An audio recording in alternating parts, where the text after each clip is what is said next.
Hello everyone, welcome to Inspiration IAS Daily News Analysis. Today is 12th July 2021 and we are going to discuss the important news articles of Hindu, Indian Express, PIB and Assam Tribune.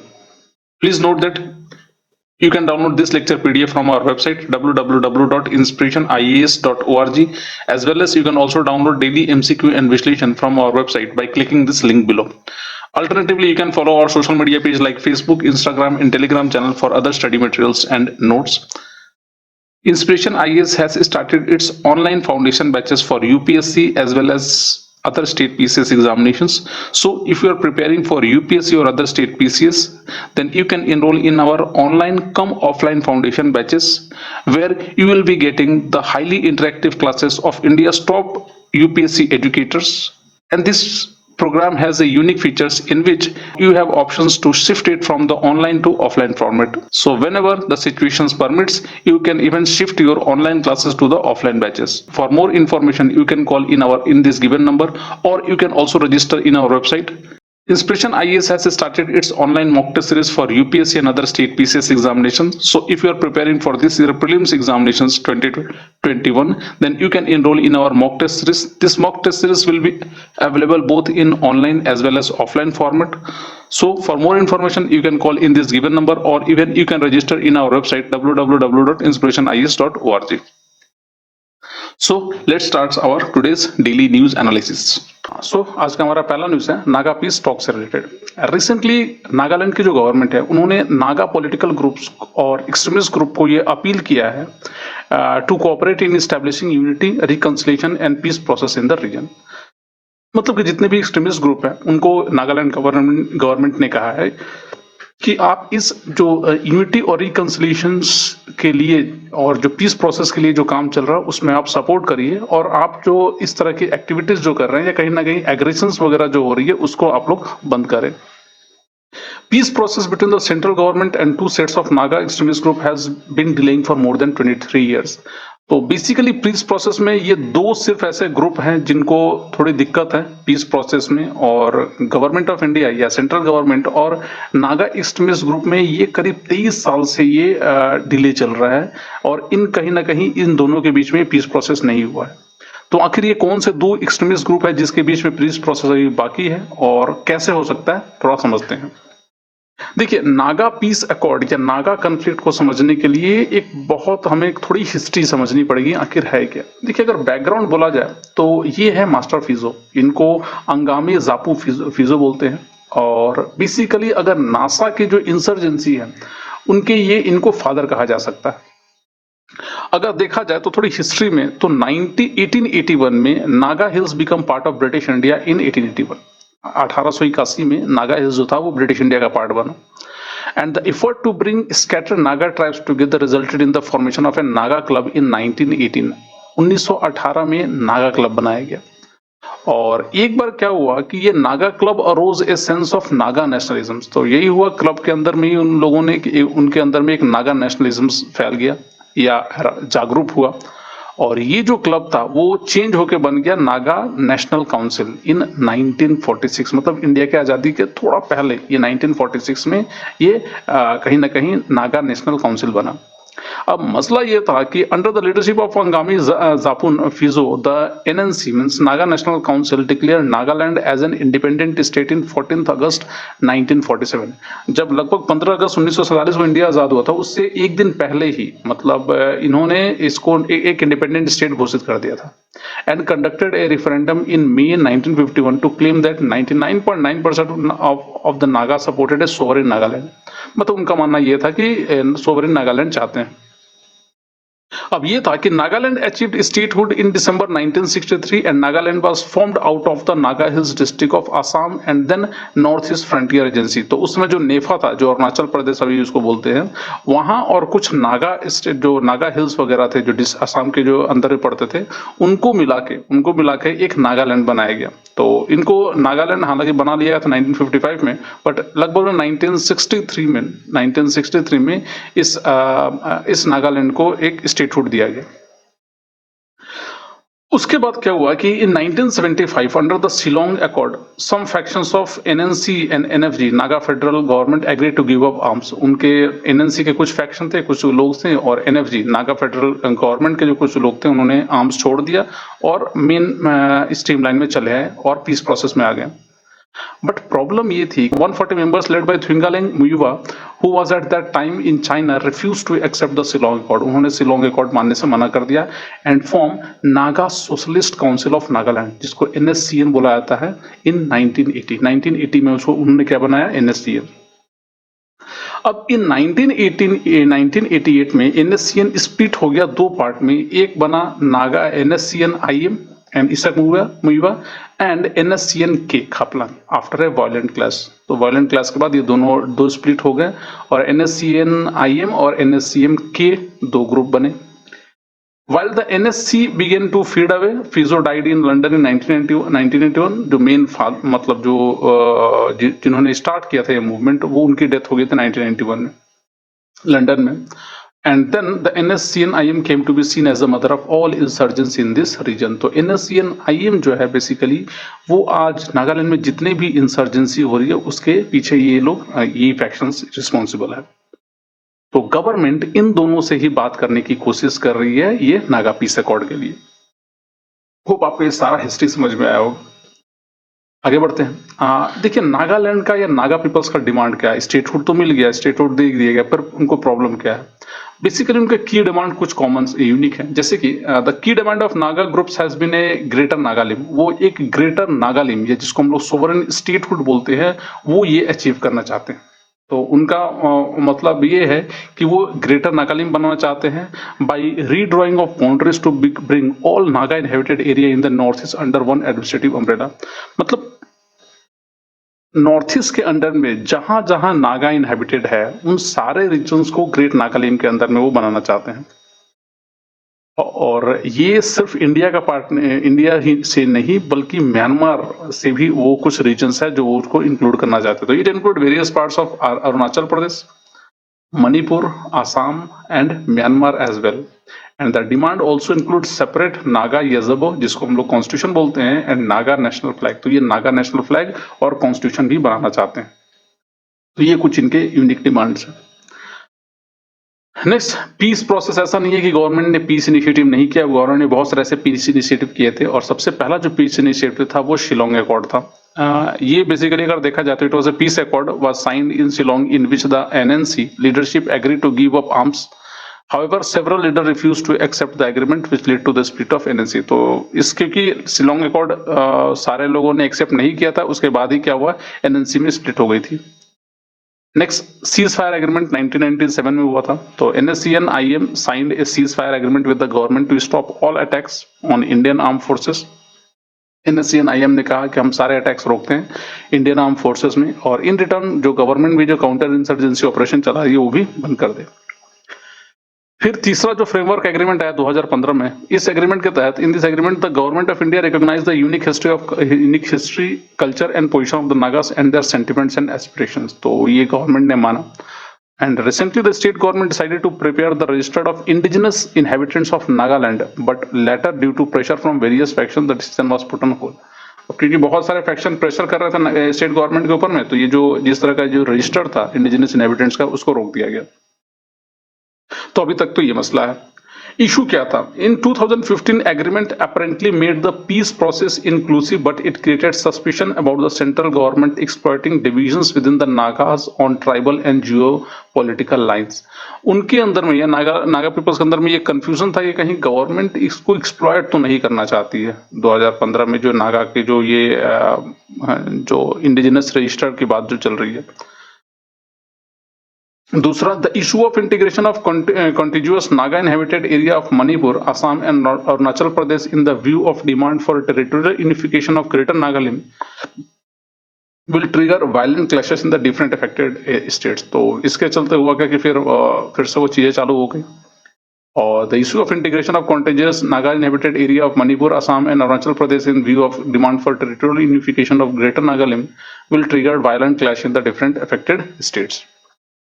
Last अगर देखा है तो another major hindrance to the peace process is in Nagaland is the existence of more than one organisation each claiming to be representative of the Naga. अब मसला यह है कि नागालैंड में बहुत सारे ऑर्गेनाइजेशन और सब अपने आप को कहते हैं कि हम रिप्रेजेंटेटिव है नागास के, तो ये भी थोड़ा दिक्कत है। तो किसी एक से आप बात नहीं कर सकते, क्योंकि एक से बात करिएगा तो फिर दूसरे वाला गुस्सा हो जाएगा। इसके चलते peace process, piece initiative start नहीं हो पा रहा। तरीका क्या है, आगे क्या प्लान है? तो मसला ये है, गवर्नमेंट को करना चाहिए कि the centre must negotiate with all the factions and groups of the insurgents to have a long lasting peace. तो सारे ग्रुप से बात करनी पड़ेगी। Further their cultural, historical and territorial extent must be taken into consideration. जो चाहते हैं उनके कल्चर, हिस्टोरिकल और टेरिटोरियल एक्सटेंट को समझने की, तो गवर्नमेंट उसको कंसिडर करे। And any arrangement to be worked out should lead to social and political harmony, economic prosperity and protection of life and property of all tribes and citizens of the state। तो ये पहले देखना पड़ेगा कि सारे tribes और citizen को कहीं ना कहीं सोशल इकोनॉमिक प्रोटेक्शंस मिल रहा है कि नहीं, और पॉलिटिकल हार्मनी हो रही है कि नहीं। दूसरा, थर्ड जो मसला है, तरीका ये होना चाहिए कि another way of dealing with the issue can be maximum decentralisation of powers to the tribal heads and minimum centralisation at the apex level. Decentralisation चाहे तो बहुत ज्यादा किया जा सकता है, मैक्सिमम डिसेंट्रलाइज जितना हो सके वो डिसेंट्रलाइज कर दिया जाए ताकि जो ट्राइबल हेड्स है वो कंट्रोल करे चीजों को, और मिनिमम सेंट्रलाइजेशन करना चाहिए फिलहाल अभी एपेक्स लेवल तक। We should mainly work together towards facilitating governance and undertaking large development projects. तो बड़े बड़े डेवलपमेंट प्रोजेक्ट्स है उसमें गवर्नमेंट सिर्फ इंटरफेयर करे। फोर्थ जो है, greater autonomy for the Naga inhabited areas in the states can be provided which would encompass separate budget allocations for the Naga inhabited areas with regards to their cultural and developmental issues. उनके culture और developmental issues में भी उनको greater autonomy दिया जाए। और at the end, moreover, the center must keep in mind that most of the armed insurgents across the world do not end in either total victory or comprehensive defeat, but in grey zone called compromise। तो हमें ये समझना पड़ेगा कि दुनिया में अधिकतर जो इस तरह के जो इंसर्जेंसी हुई है, वो ऐसा नहीं कि टोटल विक्ट्री और कॉम्प्रोमाइज डिफीट हुई है, बट एक ग्रे जोन हमेशा रहा है, और इसी को हम कहते हैं कॉम्प्रोमाइज। तो government need to compromise for in this issue so that for the peace process and for the establishment and for the safety of the Nagaland it can be compromised. At least government should compromise in various senses so that the protection can be done or given to, and there could have better development for the Nagaland। तो ये कुछ है नागा और Naga piece accord से related. आगे बढ़ते हैं। हमारा अगला न्यूज है conservation plan for cities along reverse. तो जैसे कि गवर्नमेंट ने डिसाइड किया है कि गंगा और उसके ट्रिब्यूटरीज के अगल बगल जितने भी सिटीज हैं उनको कहीं ना कहीं डेवलपमेंट करने की बात चल रही है। बहुत सारे प्रोग्राम भी चालू हुए हैं इससे रिलेटेड, बट गवर्नमेंट इसको और ज्यादा इनिशिएट करने की कोशिश कर रही है। क्या है, थोड़ा समझते हैं। Recently, a policy document from National Missions for Clean Ganga has proposed that cities situated on river bank should incorporate river conservation plan when they prepare their master plan। तो इन्होंने कहा है कि गवर्नमेंट ने कहा है कि जितने भी रिवर्स जो कंजर्वेशन प्लान बन रहा है उसके अगल बगल जितने भी शहर वगैरह हैं, मतलब अगर मान लीजिए जितने भी शहर है situated on river bank should incorporate river conservation plan when they prepare their master plan. तो जो भी मास्टर प्लान बनाए उसमें रिवर के कंजर्वेशन को एक बहुत इंपॉर्टेंट प्लेस देना पड़ेगा। दूसरा, the recommendations are currently for the towns that are on the main stems of the river Ganga which are in 5 state. उसमें कौन कौन सा? एक तो उत्तराखंड है, उत्तर प्रदेश है, बिहार, झारखंड एंड वेस्ट बंगाल। तो ये कुछ स्टेट्स हैं। ये जो रिकमेंडेशन है, the recommendations are currently for towns that are on the main streams of the river Ganga which are in 5 states। तो 5 स्टेट में अधिकतर जहां से रिवर गंगा मूव करती है, तो इन सारे 5 स्टेट्स में ये प्रोसेस होनी चाहिए। Next, National Mission for Clean Ganga is the implementation wing of National Ganga Council set in 2016 and which replaced the National Ganga River Basin Authority। इसने national Ganga river basin authority को replace कर दिया था along with its the state counterpart organizations NMCG implement the Namami Gange programme. तो ये जो Namami Gange programme है इसी को इम्प्लीमेंट किया गया है। तो इसके तहत होगा क्या कि जितने भी रिवर्स जो सिटी का जो डेवलपमेंट होगा उसमें रिवर का भी डेवलपमेंट बहुत इंपॉर्टेंट है और वो होना जरूरी है। चलिए आगे बढ़ते हैं। इम्फेसिस क्या है? Emphasis of the policy document, ये डॉक्यूमेंट ये कह रहा है कि on the need of river sensitive plans that must be practical. ये जितने भी रिवर सेंसिटिव प्लान होंगे वो प्रैक्टिकल होने चाहिए और as emphasis in the national water policy. दूसरा, There should be a systematic rehabilitation plan to remove encroachment that emphasize on alternative livelihood options, along with a proper relocation strategy. Planners should make every attempt to engage stakeholders, encroachers, landowners in order to develop empathetic and human solutions. दूसरा third जो है, the plan must also clarify on land ownership. Asserting the land ownership in these areas is important to avoid legal complications while the plan is being implemented. And at the end, the key aspects of the conserving and protecting river and riverine resources involve increased green cover in the vicinity of the river by creating green buffers, removing concrete structures and employing a green infrastructure. Significance क्या है इस plan का? The master plan can create an environment for facilitating the use of state of art technologies for the river management. River management के लिए ये एक state of art technology develop किया जाएगा. दूसरा, this include satellite based monitoring. यहाँ पर satellite based monitoring होगा for water quality, artificial intelligence for riverine biodiversity mapping, big data and citizen science for river health monitoring, unmanned aerial vehicles for floodplain mapping, etc. And in coming years, the nature and type of technologies are expected to become more sophisticated and effective. Thus, the cities will be ready to embrace these seamlessly. So, ये कुछ significance है इस conservation plan for the cities along river का. देखिए, cities को हमें अगर develop करना होगा तो हमें रिवर्स को भी बचाने होंगे, तो और इसके लिए ये जो प्लान है काफी अच्छा है. हमारा अगला न्यूज है लेमुर एलिफेंट रिजर्व छत्तीसगढ़ से. रिसेंटली जो छत्तीसगढ़ की जो गवर्नमेंट है उन्होंने प्रपोज किया है कि जो लेमुर एलिफेंट रिजर्व है उसके जो एरिया को डिक्रीज किया जाए from 1995 square kilometre to 450 square kilometre. अब ऐसा क्यों, थोड़ा समझते हैं. देखिए, the centre gave it approval in 2007 for the creations of 450 square kilometre Lemru elephant reserve and in 2019 the state government decided to increase the area to 1995. But 2019 में state government ने ही increase कर दिया इस एरिया को. दूसरा अगर बात किया जाए, the reserve is allocated in the कोबरा district of Chhattisgarh and the reserve is aiming at reducing human animal conflict and destruction of property in addition to providing a permanent habitat to the elephants. Earlier, the state government notified the reserve in October 2020 under the Section 36A of the Wildlife Protection Act 1972. Next, Section 36A has a special provisions that gives the union government a say in the process of notifications in case the land to be notified as conservation reserve has areas belonging to the center and elephant reserve are not recognized under the Wildlife Protection Act. तो ये कुछ issue है. Reason क्या है size को reduce करने का? The area propose under the reserve is part of the Hasdeo Arand forest, a very diverse biozones that is also rich in coal deposit. अब यहाँ पर कोल डिपोजिट है बहुत ज्यादा. And of 22 coal blocks in the area, 7 has already been allotted, with mines running in 3 and in the process of being established in the other 4. So the biggest challenge in increasing the reserve area was that several coal mines would become unusable. तो बहुत सारे जितने भी coal mines है वो अधिकतर coal mine क्या हो जाएंगे, अनयूजेबल हो जाएंगे. तो इसलिए इनको इस कोल माइन को यूज करने के लिए ये प्रोग्राम्स को इस नेशनल पार्क को या एलिफेंट रिजर्व को कम करने की बात चल रही है.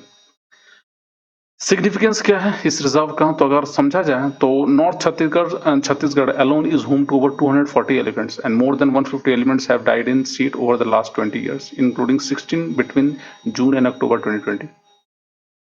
दूसरा, elephants in Chhattisgarh has relatively new and they started moving into undivided Madhya Pradesh in 1990. वो मध्य प्रदेश में मूव कर रहे थे. While MP had a policy of pushing back the animals coming from the Jharkhand after Chhattisgarh was formed, the lack of a formal policy allowed elephants to use a route in the north and central part of the state. Since these animals were relatively new, human-animal conflict started once elephants started strayed into inhabited areas looking for food. तो अब मसला ये है कि अब क्योंकि उनको एक पर्टिकुलर छोटे एरिया में रिस्ट्रिक्ट किया जा रहा है जिसके चलते ह्यूमन एनिमल कन्फ्लिक्ट हो रहा है. तो ये कुछ ऐसे इश्यूज हैं यहाँ पर. और कुछ प्रोटेक्टेड एरियाज के बारे में बात किया जाए छत्तीसगढ़ की, तो एक तो है अचनकमर टाइगर रिजर्व, दूसरा है इंद्रावती टाइगर रिजर्व, तीसरा है सीता नदी उदंती टाइगर रिजर्व, चौथा है Kanger valley national park and पांचवा जो है बदालखोल तामोर पिंगला एलिफेंट रिजर्व. तो ये कुछ रिजर्व है छत्तीसगढ़ से रिलेटेड. चलिए अपने अगले न्यूज पे चलते हैं. हमारा अगला न्यूज है new portals on Ayush sectors. Recently Indian government की जो सेंट्रल गवर्नमेंट की जो कैबिनेट मिनिस्ट्री है उसका एक्सपेंशन हुआ है और बहुत सारे जो नए कैबिनेट मिनिस्टर हैं उनकी अपॉइंटमेंट हुई है। क्या है थोड़ा समझते हैं। रिसेंटली आयुष सेक्टर्स में उसके जो नए सेक्टर्स नए जो वेब पोर्टल है उसको बनाया गया है and 5 new portals on AYUSH sector has been launch. 5 नए पोर्टल्स को लॉन्च किया गया है आयुष सेक्टर से रिलेटेड। सबसे पहला जो सेक्टर है नंबर 1 दैट इज CTRI, इसको हम लोग कहते हैं clinical trial registry of India. दूसरा है RMIS research management information system. तीसरा है Shahi showcase of Ayurveda historical imprints. Fourth है आपके Amar Ayush manuscript advance repository and E Medha electronic medical heritage accession. अब देखिए ये 5 जो पोर्टल जो लॉन्च किए गए हैं इनकी अलग अलग स्पेसिफिकेशन है, इनके अलग अलग यूज है। क्या है पहले तो समझते हैं आयुष क्या है। तो आयुष बेसिकली एक traditional and non conventional system of health care है and healing which would include Ayurveda, yoga, naturopathy, Unani, Siddha, Sowa Rigpa and homeopathy.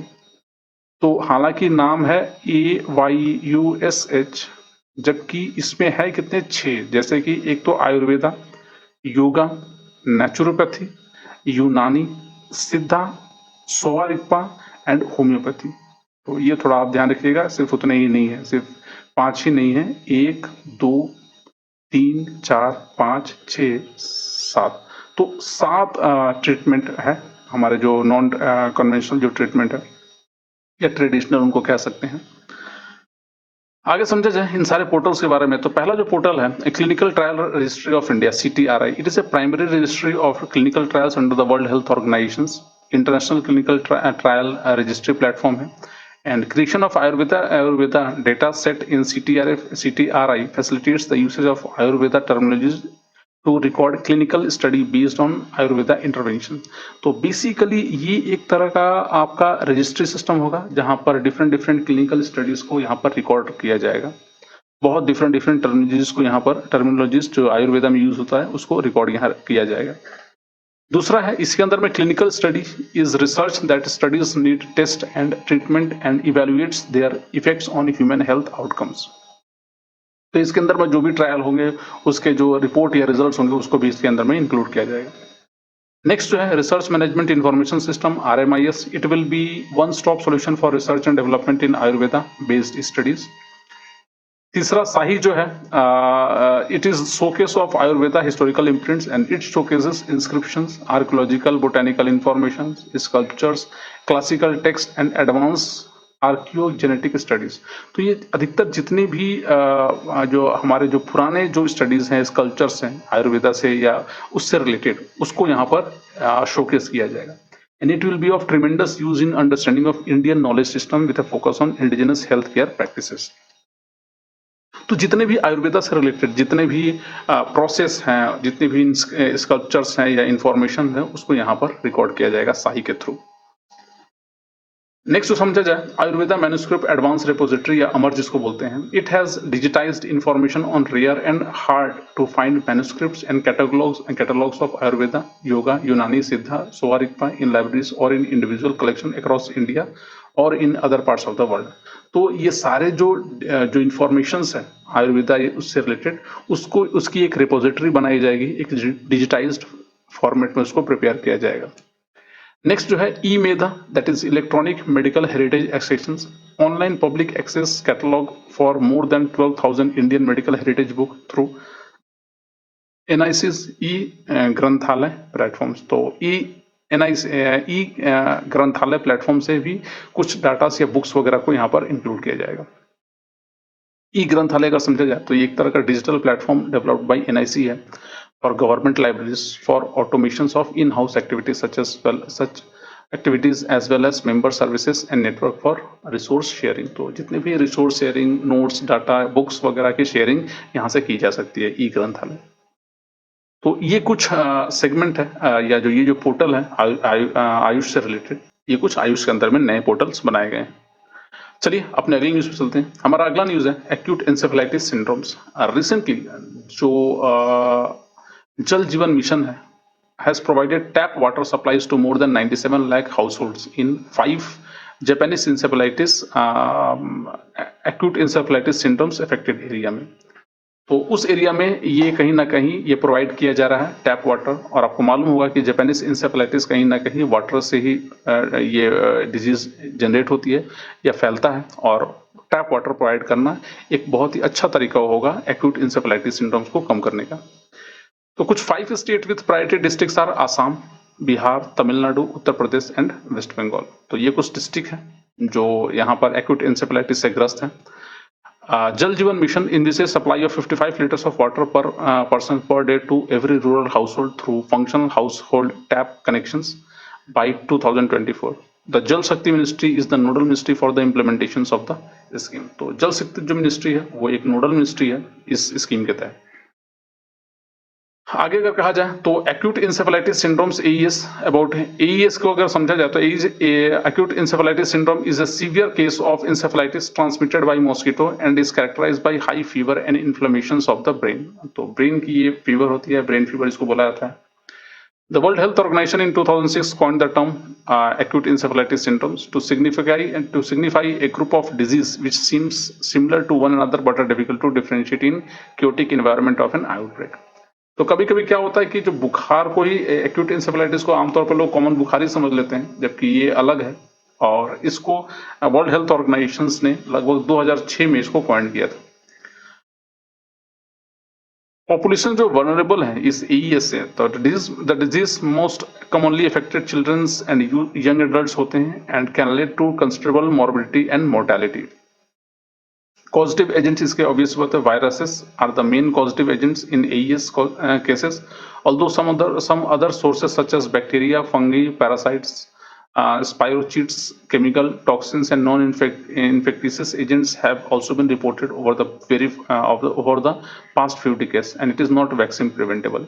इसके लिए कोई वैक्सीन नहीं है, और ऐसा नहीं है कि सिर्फ वायरस ही है, और भी छोटे छोटे और भी इश्यूज है जैसे कि बैक्टीरिया, फंगाई, ये सब भी पॉजिटिव एजेंट हो सकते हैं एक्यूट इंसेफेलाइटिस के। जापानीज इंसेफेलाइटिस की अगर बात किया जाए तो it is the major causes of acute encephalitis syndromes in India ranging from 5 to 35%। और जापानीज इंसेफेलाइटिस जो है इट इज बेसिकली ए हॉप simplex virus, Nipah virus, Zika virus, influenza A virus, West Nile virus, Chandipura virus, mumps, measles, dengue, scrub typhus, pneumonia are also found as positive agents of ES. तो ये भी क्या है, positive agents होते हैं। Symptoms क्या है इनके, कंफ्यूजन्स, डिसोरिएंटेशंस, कोमा और inability to talk, high fever, vomiting, nausea and unconsciousness. तो ये कुछ चीजें होती है विच कॉजेस इसके सिम्टम्स होते हैं। डायग्नोसिस अगर देखा जाए तो the national vector borne diseases control programme in India has set up countrywide surveillance for AES through sentinel sites with a focus on detecting Japanese encephalitis. तो नेशनल वेक्टर बॉर्न डिजीज ये जो control programme है इसको कोशिश करता है इसको रोकने और डिटेक्ट करने की। And in the sentinel surveillance network AES and Japanese encephalitis is diagnosed bye IgM antibodies captured, ELISA test and virus isolation is done in national reference laboratory. तो इसके तहत वहां से उसको समझा जाता है और ELISA टेस्ट आमतौर पर किया जाता है और IgM एंटीबॉडीज की टेस्ट होती है। नेक्स्ट स्टेटस क्या है इंडिया में, तो according to NVBDCP 10,485 acute encephalitis cases were diagnosed in 2018 with 632 deaths across 17 states. India records fatality rate of 6% in AES, but the fatality rises to 25% among children. मतलब बच्चों में आमतौर पे 25% तक हो सकता है। स्टेट्स जो हैं जैसे कि Assam, Bihar, Jharkhand, Uttar Pradesh, Manipur, Meghalaya, Tamil Nadu, Karnataka and Tripura are worst affected, जहां पर ये थोड़े मॉइस्चर वाले रीजन्स हैं। एंड गवर्नमेंट कुछ बहुत सारे इनिशिएटिव चालू किए, जैसे कि government initiative to reduce morbidity and mortality. The government of India develop a multi pronged strategy with the convergence of concern ministries, ministry of health and family welfare, strengthening and expanding Japanese encephalitis vaccinations, strengthening of public health activities, better clinical management of Japanese encephalitis cases, etc. And Ministry of Jal Shakti for the provisions of safe water supply. Women and children development for providing high quality nutrition to vulnerable children. Next, Ministry of Social Justice and Empowerment for establishing District Disability Rehabilitation Center for Disability Management and Rehabilitations. And last, that is Ministry of Housing and Urban Affairs for ensuring the supply of safe water in slums and towns. And at the end, Ministry of Education to provide special facilities for disabled children for their education. तो ये कुछ initiatives हैं जो अलग अलग ministries ने चालू किया है फॉर एक्यूट इंसेफेलाइटिस सिम्टम्स को कम करने के लिए. So that's all for today. आज के लिए इतना ही. In DNA at the end UPSC 2021 one liner.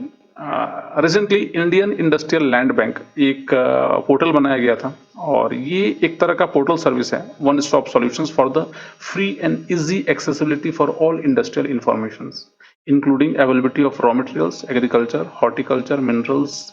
मतलब कहने का मतलब ये एक तरह का वन स्टॉप सॉल्यूशंस है फॉर जितने भी इंडस्ट्रियल इंफॉर्मेशन अगर किसी को चाहिए, अगर कोई नया इंडस्ट्रीज वगैरह खोलना चाहते हैं तो ये पोर्टल है उनको ये इंफॉर्मेशन प्रोवाइड करेगा. It aims to provide information on available land for prospective investors. ये कौन कौन से लैंड अवेलेबल है और वहां पर कैसे इन्वेस्ट किया जा सकता है ये भी बताया जाएगा इस पोर्टल के थ्रू. और हर एक लैंड जीपीएस इनेबल्ड होगा या जीपीएस टैग्ड होगा या जीआईएस टैग्ड होगा, तो आराम से कोई भी किसी भी एरिया से देख सकता है इसको. तो that is the Indian industrial land bank. ये काफी अच्छा इनिशिएटिव है. नेक्स्ट है मदुराई माली. ये जैस्मिन फ्लावर की एक स्पीशीज है जो तमिलनाडु में होती है और इसकी जो खुशबू है काफी अच्छी होती है. रिसेंटली उसको जीआई टैग सर्टिफाइड किया गया था और इसको अभी यूएसए और दुबई में एक्सपोर्ट किया जा रहा है. तो Madurai malli basically it is a jasmine flower. So that's all for today. आज के लिए इतना ही. होप आपको हमारा ये इनिशिएटिव अच्छा लग रहा होगा. अगर अच्छा लग रहा है तो please do share with your friends and please do subscribe to our YouTube channel. Thank you.